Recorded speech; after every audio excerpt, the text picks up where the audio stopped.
Hello, thanks for tuning in to this latest video. This video is about our 2 days and 2 nights spent in Madison, Wisconsin. We were traveling from Taos, New Mexico to the UP and made this a stop. We stayed directly out of Madison and in this area called Blue Mounds and just outside of another small town called Mount Horeb. I had heard a lot of great things about Madison, Wisconsin, so when I saw Blue Mounds State Park on the map just outside of Madison, that was my target goal. Then I found out about this little town called Mount Horeb nearby, and the whole theme is trolls. So you can see a number of trolls in town, and they really play into that Norwegian vibe. They even have just like a church that kind of has that style of architecture, and you know, it was just really cute. I really enjoyed visiting. I went to the Chamber of Commerce and like their tourism building, and we picked up lunch from the Grumpy Troll. This was our first time trying cheese curds, and when I knew I was headed to this area, I knew that's one of the things I was 100% getting. I wanted to stay in this area outside of Madison, Wisconsin, and we were not going to fit at the state park with our rig. So I found a petting farm, and I thought, well, maybe they have land and we can see how they feel about hosting us. And we were so fortunate that they accepted our offer and, you know, even read the email that I sent them and were interested in hosting us. So we stayed at a petting farm and had just the best experience checking out the cats and playing with all the animals, and everyone was so cute. They had just gotten some of the cats recently fixed, but there were also some kittens, kind of end of the summer kittens, because we were here in August. Actually, it was late August. They were just adorable. But we were able to drive down, fill up our water bag. This was our first time using our water pump and filling up the from a bag from another source, taking it to the RV, and then using this freshwater pump to pump it into our RV. We had never done this before, so this was all kind of trial and error, and we needed to figure it out because where we were headed had no hookup, nothing. So we were going to be bringing in all of our water. So pretty much we got our bag hooked up with our fresh water hose and set it up through the pump to get that working. We used our Jackery to move the water, and so luckily everything worked out. So Renee was able to figure out how to do this, and yeah, he was the one who figured it out, and he's still the one today who really manages the water. So cheers to him. Thank you for having that down. This was also a major heat wave at the time. It was, the end of August, and it was our first time using our generator. It was actually the second time using the generator. The first time we used the generator was the night before in a Walmart parking lot, and we had to have this thing hooked up because it was so miserably hot. It was the first time, we had to go in, get oil. We had to put the oil in the generator to be able to use it. We were learning how to use it for the first time. So that was the night before. Now we're here. It's still a heat wave, and we had figured out how to use it, luckily, so that we could stay cool while we were at the farm.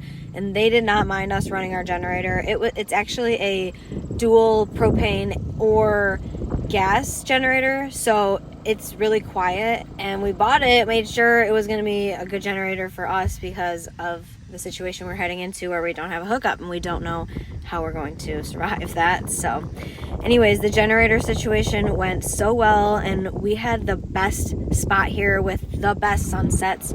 All of the animals during sunset, would come out and run around, and I came out every night just to enjoy these beautiful views of the Blue Mounds.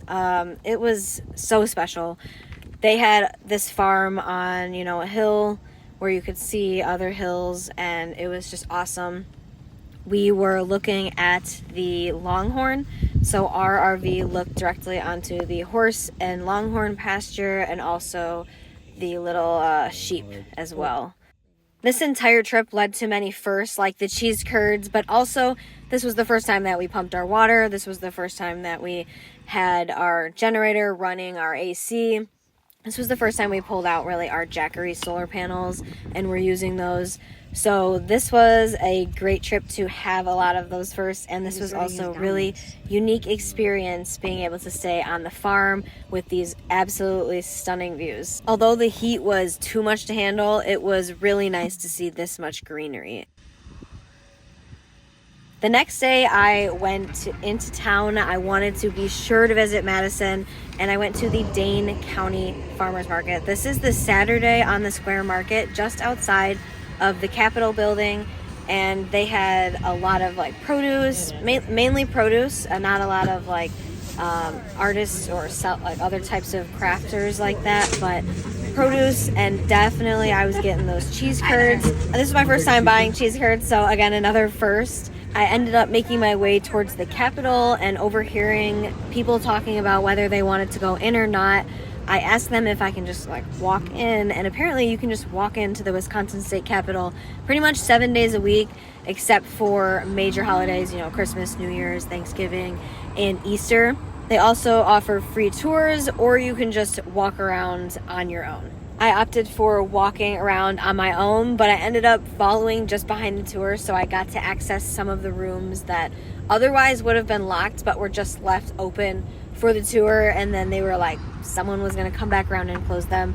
But I got a little bit of best of both worlds, where I wasn't in a group, but I still got a little bit of special access to those rooms.